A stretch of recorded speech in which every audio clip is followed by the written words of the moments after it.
Hello everyone, welcome to Explore Electronics. In this video, we'll see Module 1 of Introduction to C Programming. Here, we'll see the overview of C and also we'll see constants, variables and different data types. So let's begin. Coming to the C language, let us understand what the C language is and why was it initially built, who developed the C language, and where all this C language is used. So here we can see it is a general purpose procedural language which was developed by Dennis Ritchie in the year 1972. The C language was used originally in developing the Unix operating system, and C is a successor of B language. So initially there was a language called B and later it was developed into C language. And we have different C standards, K and R C standard and CC, ISO. So these are the different standards.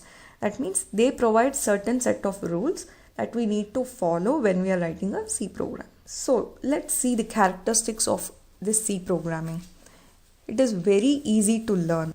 So we will understand what exactly a programming means by learning one language. And C is a general purpose programming language.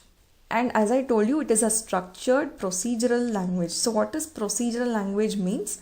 That means in any C program, there will be procedures. Procedures are nothing but functions. In a procedural language, what happens? The entire flow of a program is having functions. And these functions are nothing but there are some steps of a program. So these are nothing but the steps involved in a program. So in the flow, you can just call these functions anywhere in your program flow. And it executes the steps one after the other. That is why it is called procedural language. And it is portable and it can extend itself. So these points you will get to know in the later point. For now, just understand that it is a procedural language. And where all the C programming is used. So there are lot of applications wherein the C programming is used, or the applications are itself built using the C language. In the high level, you can understand that it is used in operating systems. It is used to build the language compilers, assemblers, text editors and databases. So if you want to understand the real world examples of where the C programming is used, I can give you some of the most well-known examples, like Adobe is written in C. Mozilla Firefox, that is also written in C. And we have lot of things like Apache web servers, and we have Ruby. So likewise, we even have Java, which was originally written in C. Okay, but now it is written in Java X, but originally when Java was developed, it was written in C. And not only this, when I say this operating system like Linux, and then we have Mac OS, Android. So Android was also originally written in C. So there are a lot of applications and software which are still depending on C. So what are the character set that are used in C? The character set is nothing but the valid characters that can be used in the program. So letters, we can use the uppercase, all letters can be used, and lowercase we can use, and digits from 0 to 9, and special characters, and even the white space, the space which we use, and horizontal tab space also allowed. So these are the characters that we can use in a C program. When we start writing the program, we will understand what are the characters that we can use and what are the characters that we cannot use. Now let's understand the basic structure of a C program. So how we are going to write the C program. What is the structure? There is a basic structure, okay? We need to follow that structure and make sure that whatever code we are writing, we adhere to the structure. Documentation section. As you can see, it consists of the comments which increases the readability of that program. For example, if you are writing a program to add two numbers, now instead of looking at the program code and understanding what that program is doing, we can include the comments in the top section of the program. So what this comment section will do, it will tell the readers that this program is to add two numbers. So just by looking at the comment, we can understand what the program is doing. So it is very essential to write comments. That means you are documenting, you are saying the readers what exactly you are doing there. Not only in the header section, that means not only in the top, but also in your entire program, you can use this document section to comment what that piece of code is doing. And when I say commenting, there are two types of commenting. As you can see here, single line comment and multi-line comment. Single line comment is nothing but if your comment is only one line, so you can just write it by using 2 forward slashes. So if you're writing 2 forward slashes and writing something, that means it is a comment. What the compiler will do, as soon as it sees these 2 forward slashes, it understands that this is a comment and it won't execute that. So it just ignores that line. It is just for our understanding and reading, okay? And if it is a multi-line comment, how do we write it? A forward slash followed by an asterisk symbol and your multi-line. So you can have like 2-3 lines of comments, and at the end of the comment, again asterisk symbol and a forward slash. So this is also understood by the compiler that there is a multi-line comment, and at the end of the comment it will be having the asterisk symbol and a forward slash. Now the next section is link section. So what we do in link section, we provide the instruction to the compiler to link some of the libraries to our program. And in the global declaration section, all the global variables will be declared. And coming to the main function, so in main function we again have two sections. We have declaration and execution. So these are the two sections in main function. And in subprogram section, again in subprogram section we have the declaration and execution. Let's take an example and understand this structure. The document section gives us the program intention, so that is program definition. And we also have link section, that is we are including the header files and we are including the libraries.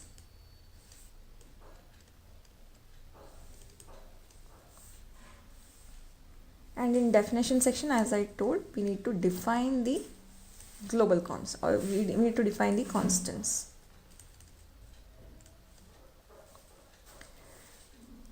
And this is a function section, that means where we write our main function, and inside that we have declaration part and execution part. Declaration is again we are declaring the variables or functions,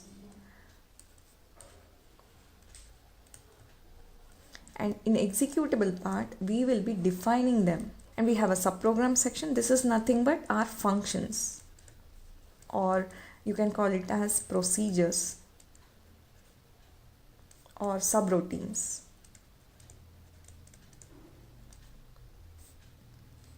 And then we can have any number of functions here which will be called in the main function, and then after execution it will again go back, it will return to the main function. So main function only we will be starting and ending the execution, right? So right from the start to end of the execution, it will be in the main function. So here is a small example, documentation section, right? They are telling that this C program is to display welcome to C world. Now this is the link section.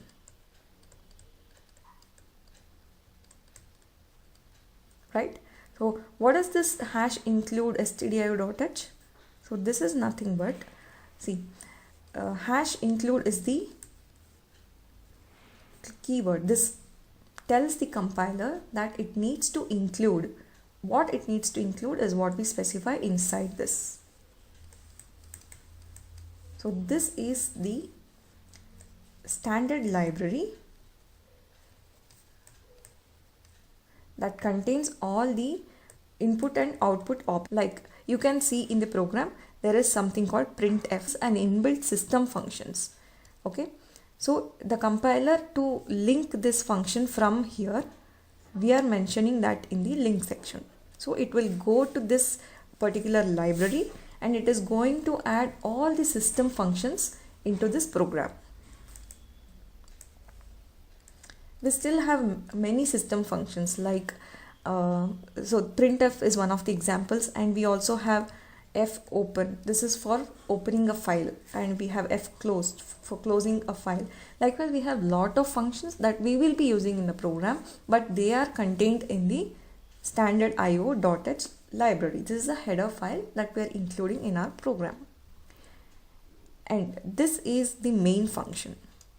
And here we can see we have written void. That means this main function will not return anything. So what does this returning means? So all those things I will explain when we start coding. And this is the function name. So name of our function is main. And here we don't have any arguments. And inside this function, what we are doing? We are just printing this line. So this printf is nothing but the system function, as I told you. And inside this, we have to include the line inside the double quotes. So whatever you want to display here, you can include that. And this is the semicolon. So we need to follow, this is the syntax to print anything on the monitor, right? To understand what are the different sections in the program. Executing a C program. We all know that languages like C, C++, Java, these are all English-like natural language. So when I say natural language, it is easy for us to understand. So these are called high-level language. But the computer cannot understand these high-level languages. So what computer can understand is only machine code. That is only binary digits, either 0 or 1. So there should be some mechanism which converts this high-level language, that is the source code. Source code is nothing but the code what we write, okay, the program. So there should be a mechanism which converts this source code into machine level code. So this is known as compilation. So what does compiler do? It converts or compiles the source code into machine level code.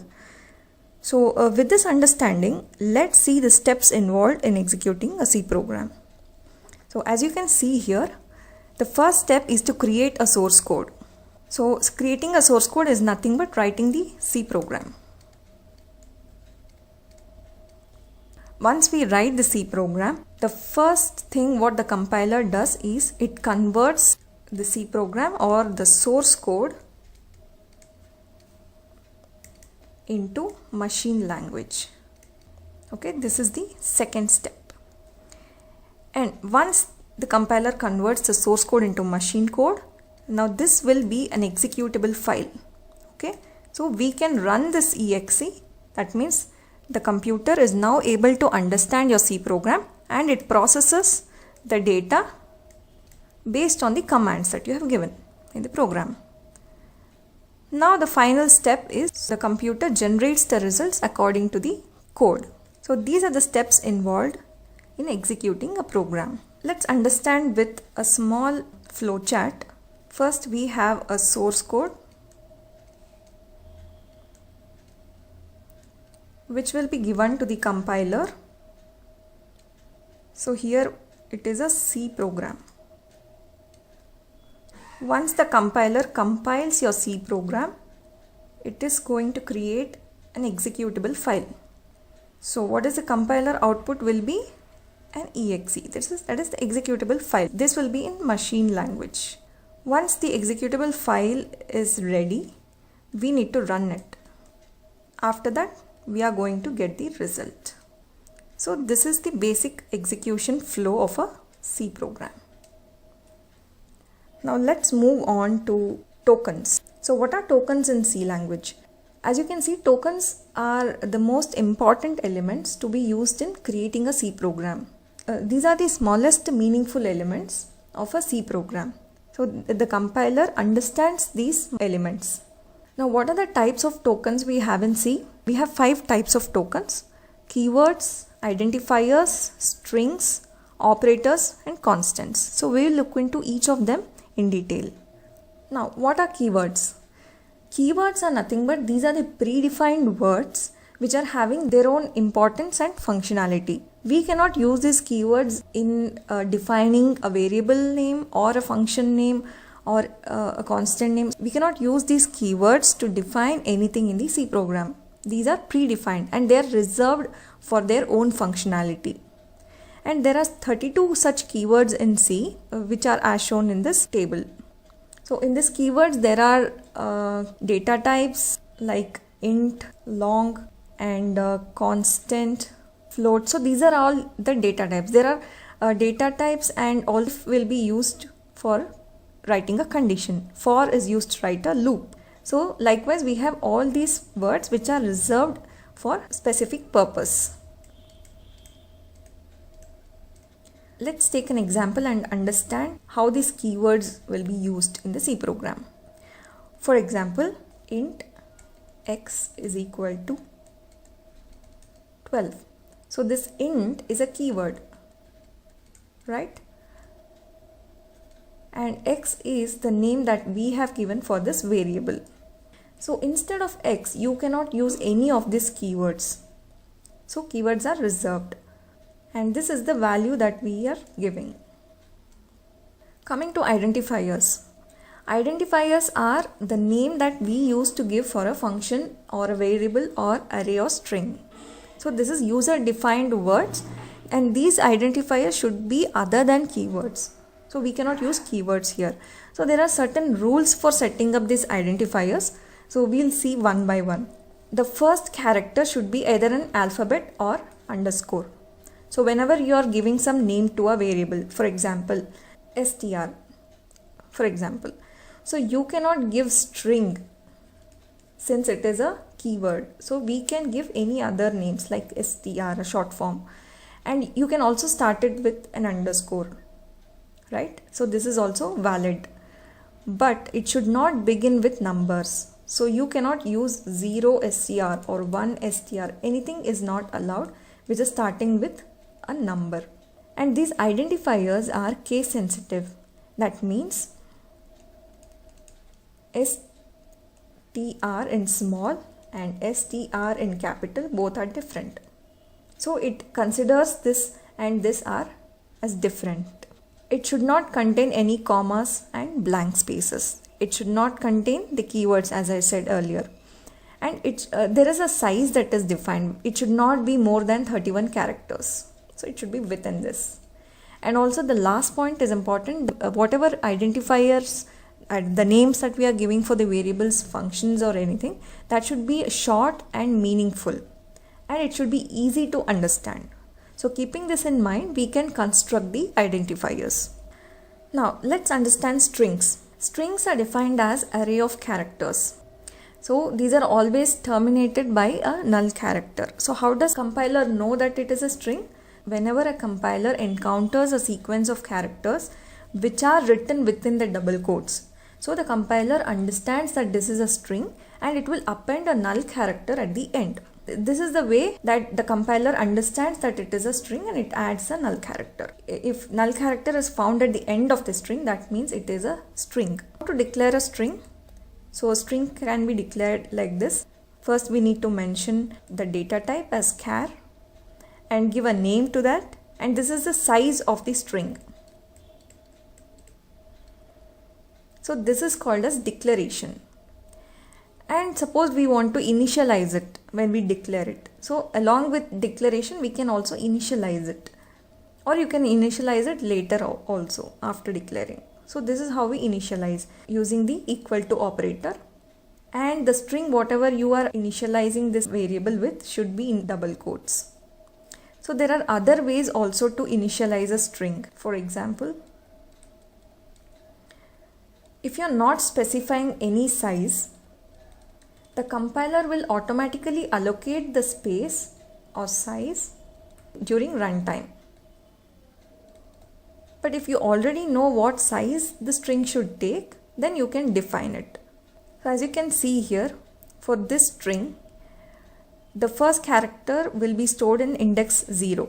So this is the array of strings. So the first index is 0. It starts from 0th index, and the 0th index will be having the first character. followed by the second, third, fourth, and the last one will be appended by the compiler as a null character. We'll learn more about the strings, their usage, and how we are going to use them in the code in the later units. What are constants? As the word suggests, constant is a fixed value that is assigned to a variable. Fixed value means the value of this variable cannot be modified in the program. For example, if you want, there is an example program here which says const float pi is equal to 3.14. So we have declared the value of pi as 3.14. We have defined it.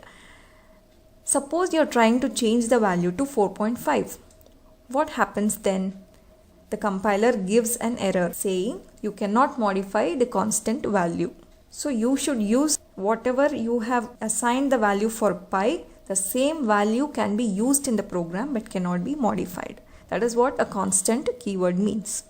So you can define it in two ways. One is using the const keyword, like you can see in the example here, const float, and they have used the value. And also, if you remember, we can define the constant variables in the preprocessor by using hash define pi 3.14. So this is also another way of defining the constants. Now, what are data types? Every variable in C has a data type. Data type is nothing but the type of data that variable is able to hold. Okay, each data type requires different amounts of memory and has some specific operations which can be performed on it. So in the chart below, we can see the different data types that are present in C. We have primary data types, user-defined data types, and primitive data types. In primary, we have 4 types, that is character, float, int, and void. So again, the character data type can have a signed and unsigned character. Float again has 3 different variations, that is float, double, and long double. This is nothing but the precision of a floating number, like after a point, how many digits of precision it is giving. So double is going to give you more precision, and long double, again it is going to give more precision than double. And int, again in integer we have int, long int, unsigned long int, long int, unsigned long int, short, and unsigned short int. So these are the possible variations or combinations of int data type. And void. Void is nothing but there is no data type. It is simply void. In user defined, we have enum and typedef. We will look into this when we start our programming. And in primitive data types, we have pointers, arrays, structures, and unions. So these primary data types are nothing but the basic data types. But this primitive are, we can say these are advanced data types. Pointers, arrays, structures, and unions. We will learn deep about these primitive data types in the upcoming chapters.